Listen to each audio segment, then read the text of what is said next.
Hello friends, this is Surendra Mena here from Government College Sagwada. Today we will read a poem written by Nissim Iskil that is titled as Night of the Scorpion. It is prescribed in the syllabus of BA Part 3rd by Govind Guru Tribal University Banswada. So let us have a look over the poem and the poet.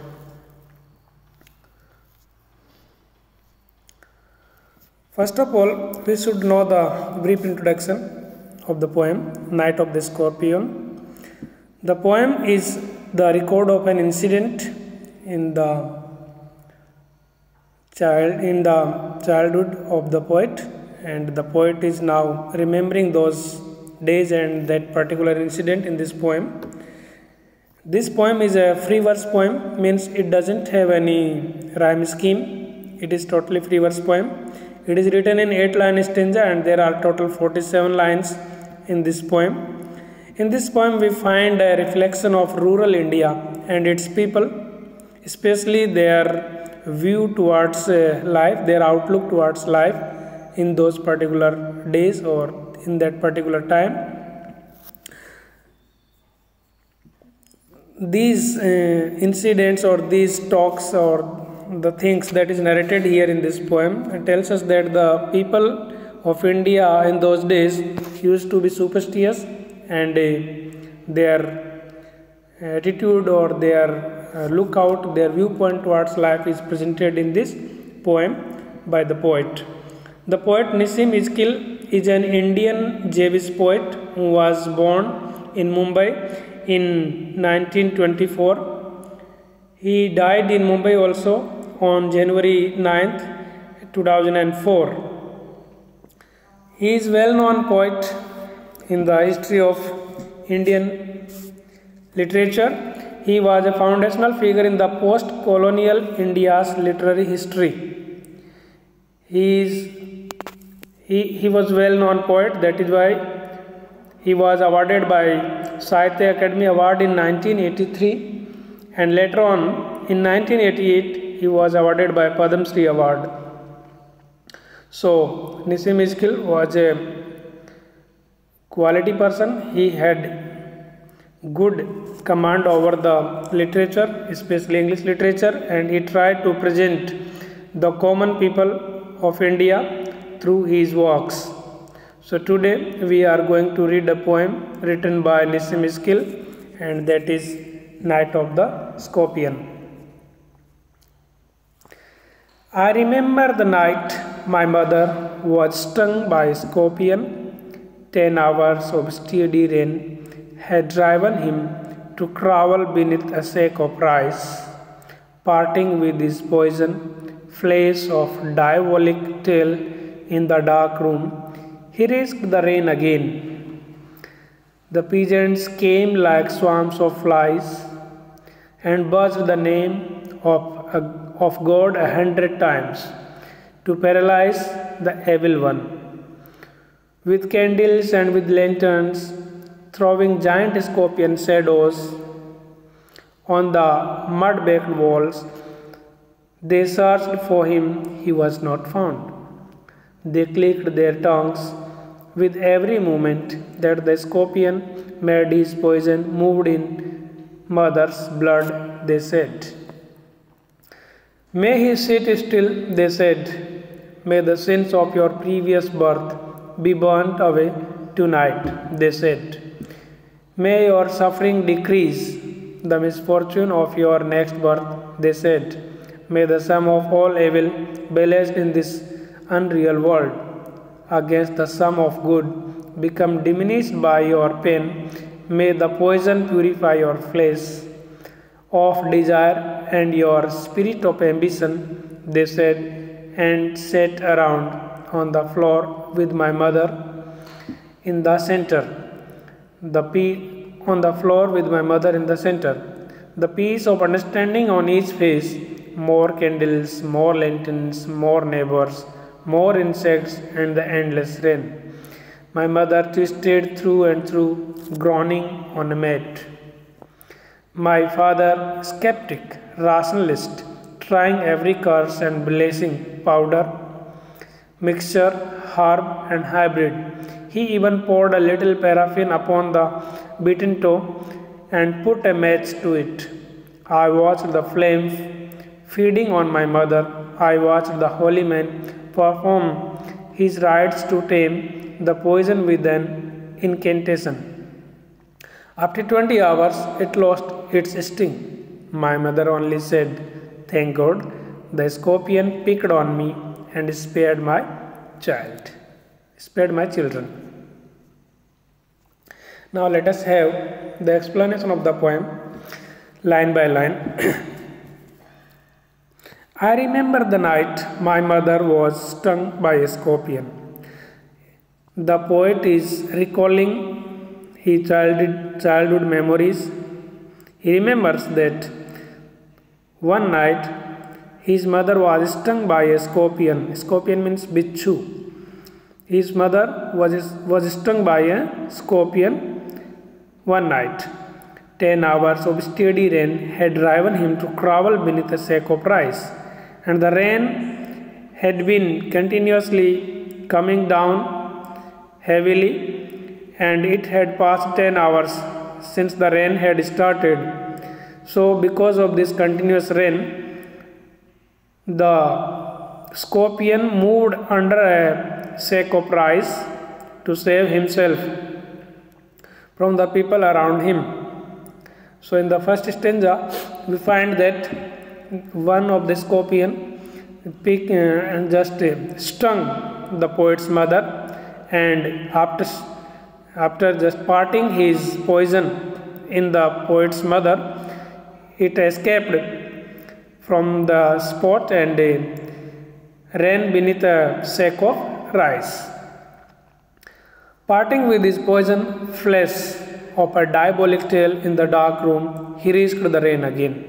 Parting with his poison, the scorpion had separated his poison from his body into the poet's mother, and after stinging the poet's mother, he disappeared from this spot. But his diabolic tail, his evil tail, his devilish tail was seen with a flash or a quick flash of the diabolic tail of the scorpion was seen in the dark room. It means he was trying to move from one place to another. In that way, the scorpion risked his life again in that rainy night. The pigeons came like swarms of flies and buzzed the name of God 100 times to paralyze the evil one. The pigeons means the farmers, came like swarms of flies, came in groups just like the swarms of flies, and murmured the name of God 100 times and prayed to God to paralyze the evil scorpion, the devil scorpion. Here we can see that the poet is trying to tell us the unity of the rural Indian people. One person was in the trouble and the neighbors came all together in a number of groups, and they started the way they could help to the sufferer. They just prayed to God to paralyze the scorpion. Here we can also see the glimpse of superstition. They are praying to God for paralyzing the scorpion. It is a superstitious belief. With candles and with lanterns, throwing giant scorpion shadows on the mud-baked walls, they searched for him. He was not found. So all the peasants, all the farmers gathered there, and they had candles and lanterns in their heads. In those days there was no electricity in the rural India. That is why people used to carry candles and lanterns in their hands for the sake of light. So with the help of these candles and these lanterns, they tried to find out that scorpion, but The shadow of these candles and lanterns fell upon the mud-baked walls, and it looked like the giant scorpion. The shadow just was looking like the giant scorpion, means they tried to find the scorpion but they couldn't find him. And when they didn't find any positive result, they clicked their tongues. They made strange voices from their tongues that indicated that they couldn't find the scorpion or their failure. With every moment, with the scorpion made his poison moved in mother's blood, they said. The people gathered there, the peasants, the farmers who gathered there, they had a belief. The belief was that the movement of the scorpion from one place to another will also cause the movement of poison in the lady's blood. Means more movement the scorpion takes, the more movement or the more flow of the poison will be there in the poet's mother's body. It means they are thinking that if the scorpion is sitting in one place, the poison will not flow or will not pass to the other parts of the body. This is also a superstitious belief. It cannot happen. It is almost scientifically impossible. But people in those days had a belief that the scorpion, if the scorpion stays at a place, the poison will also freeze at a particular place. Or if the scorpion moves from one place to another, the poison will also flow in the other parts of the body of the lady. So this is also a superstitious thing that has presented here by the poet. The next part of the body, the next part of this poem will be covered in the next video. So I hope that you could understand whatever just narrated here by the poet. Let us have one glimpse what we have read in these lines. Here one particular night's incident is narrated in the poem.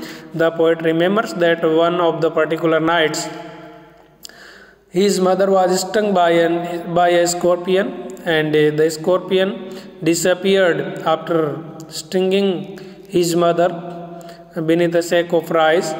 And once the news broke out that the mother of the poet was stung by a scorpion, the neighbors came there hurriedly, and a number of people gathered there in order to help the lady. So the only thing they could do was just praying to God. They just prayed to God that the evil scorpion should get paralyzed as the scorpion stung the lady. That was a evil thing, that was a bad thing. The peasants prayed. At the same time, they tried to find out the scorpion with the help of their candles and lanterns, but they couldn't find the scorpion.